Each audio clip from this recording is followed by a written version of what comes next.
When you think Vikings, you likely picture raids, helmets, and battle cries.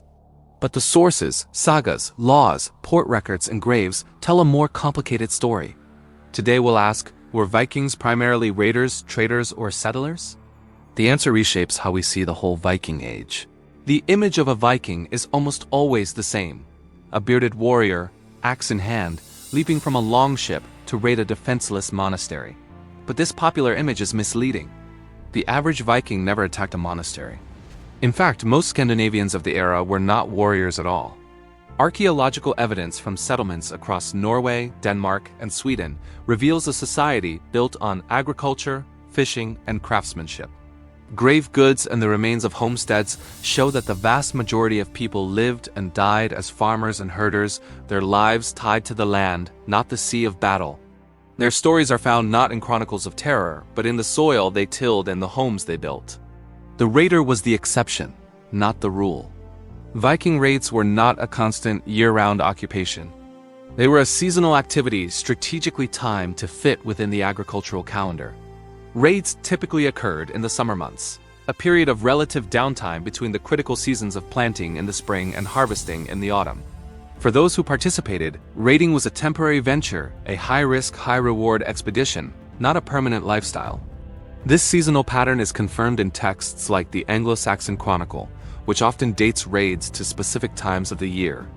It suggests that for many, the life of a raider was a brief, violent interlude in a life otherwise defined by farming and family.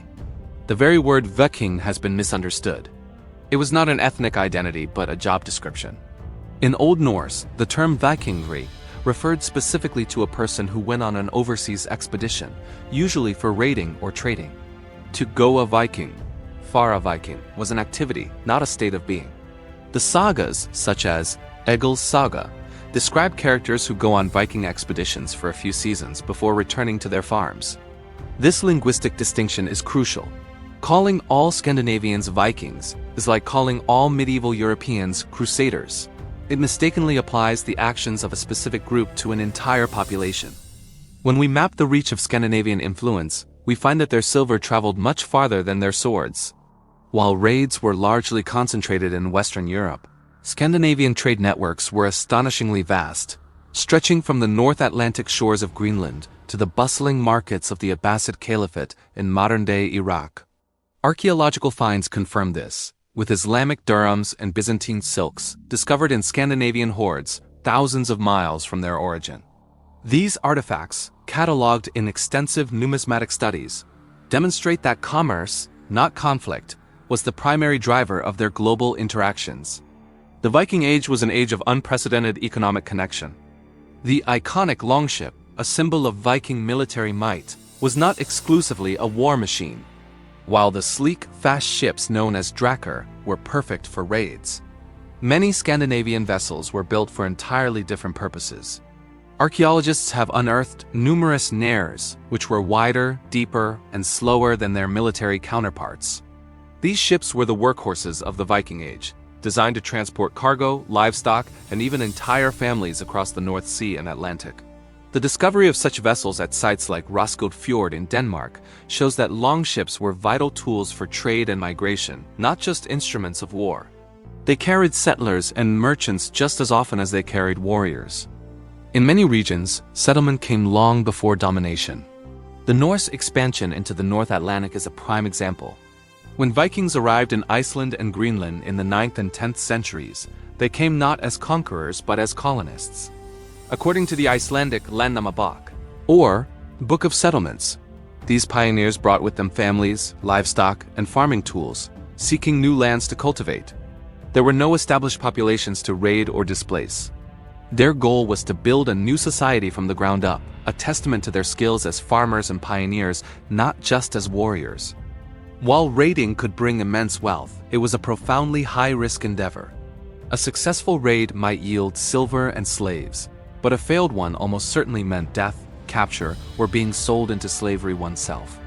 The sagas are filled with cautionary tales of expeditions gone wrong, where entire crews were lost at sea or cut down by local resistance. Compared to the relative stability of farming or the calculated risks of long-distance trade, raiding was a dangerous gamble. For most, The security of a farm and a steady harvest was far more appealing than the uncertain promise of plunder. A dark but essential element of the Viking economy was human trafficking. Enslaved people, known in Old Norse as thralls, were a primary commodity, captured in raids across the British Isles, Francia, and the Slavic lands. These individuals were transported and sold across a vast network that reached from Scandinavia to the Byzantine Empire and the Islamic world. Genetic studies and isotopic analysis of skeletons from Viking-era graves confirmed the presence of foreign-born individuals who were likely enslaved. This trade in human lives was a brutal but highly profitable enterprise that fueled the economic expansion of the era. Contrary to the image of Vikings as destroyers of cities, they were also prolific builders of them. Archaeological sites like Birka in Sweden and Hedeby in modern-day Germany reveal sophisticated urban centers that were, first and foremost, commercial hubs. Excavations have uncovered planned street grids, specialized workshops for artisans, and large quantities of foreign goods, from Frankish glass to Eastern spices. These towns were cosmopolitan marketplaces where merchants from across the known world gathered to trade. Their existence shows that the Viking world was deeply integrated into international trade networks, driven as much by commerce as by conflict. Viking violence was rarely random. It was strategic. Raiders did not blindly attack anyone they encountered. Instead, they carefully selected their targets based on wealth and vulnerability. Monasteries, as documented in the Annals of Ulster, were frequent targets not just for religious reasons, but because they were undefended repositories of gold, silver, and other precious goods. Similarly, raids were often timed to coincide with political instability in a target region. This calculated approach suggests that violence was a tool used strategically to achieve economic and political goals, not a symptom of a perpetually bloodthirsty culture. Some raids never went home because they evolved into permanent settlements. The establishment of Normandy in France is the most famous example. Beginning in the late 9th century, as a base for raiding expeditions, the region gradually transformed as Scandinavian warriors, led by figures like Rollo, began to settle, marry local women, and adopt local customs. By the early 10th century, the French King Charles the Simple formally granted them the territory in exchange for peace. This pattern was repeated in other areas, such as the Danelaw in England, where raiding campaigns gave way to long-term colonization and the creation of hybrid Norse local societies. When faced with a strong or well-organized opponent, Vikings often preferred negotiation to a costly fight.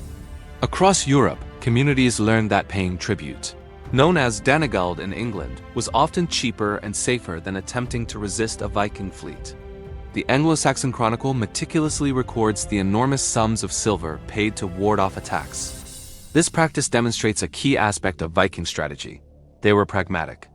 If they could achieve their economic goals acquiring wealth through extortion or payment rather than through a bloody and uncertain battle, they would often choose the more peaceful path.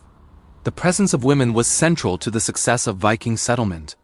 The idea that you don't bring women to a raid highlights the difference between a temporary military campaign and a long-term colonization effort.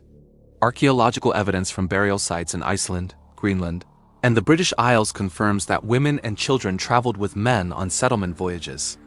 DNA analysis from these cemeteries shows a mix of Scandinavian male and local female ancestry in some regions, but also the presence of Scandinavian women, indicating the migration of entire families. Their presence was essential for establishing households, running farms, and building stable, lasting communities. Despite the fame of the Viking axe, it was the plow that formed the true backbone of the Scandinavian economy. In archaeological excavations of Viking Age homelands, agricultural tools like sickles, scythes, and plowshares vastly outnumber weapons. The wealth of the Viking Age was built on the surplus produced by a well-organized agricultural system. This agrarian foundation not only supported the local population, but also funded the construction of ships and financed the trading and raiding expeditions that made the era famous. The warriors' exploits were ultimately sustained by the farmers' labor. While loot from raids certainly contributed to the wealth of some, evidence suggests that trade was the more significant and sustainable source of income. Analysis of the thousands of silver hoards found across Scandinavia and beyond reveals a complex picture.